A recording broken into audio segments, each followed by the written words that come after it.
La Bible qui vient à ma rencontre, pour moi, c'est cette parole que je reçois et qui vient au bon moment, qui vient à propos, qui vient m'aider à faire sens par rapport à ce qui se passe dans ma vie et qui amène de la clarté. Quand j'ai lu le texte d'Ecclésiaste, chapitre 3, un moment pour tout, un temps pour chaque chose, je vois qu'ici, il dit qu'on ne mélange pas tout. La confusion, ça fait qu'on ne se sent pas bien.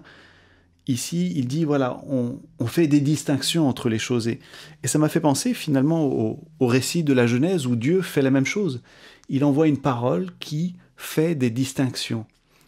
Les ténèbres et la lumière, les eaux d'en haut, les eaux d'en bas, voilà, les choses qui se séparent pour dire, c'est pas la même chose. On les distingue par des paroles, on les distingue par des mots, on les distingue en les nommant. Et pour moi, c'est vraiment le symbole de ce qui arrive quand la Bible vient à ma rencontre.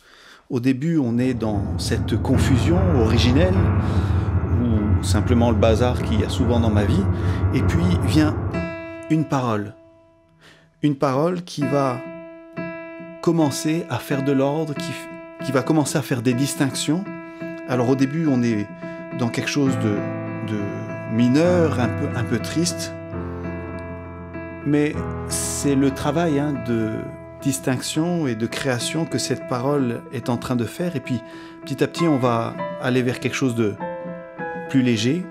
Alors, on est en bas et en haut dans le clavier, avec cette note qui fait le pivot au milieu. Pour moi, c'est vraiment le symbole de ces distinctions que la parole fait. Et puis, le morceau termine avec des accords majeur, comme pour symboliser le résultat de cette parole qui a été donnée. Voilà, on se sent mieux, c'est quelque chose d'apaisé. Voilà, je suis sorti de la confusion, il y a de la clarté qui s'est faite, il y a du sens qui s'est fait dans ma vie, et cette parole qui continue, encore et encore. Voilà pour moi ce qui se passe quand la Bible vient à ma rencontre.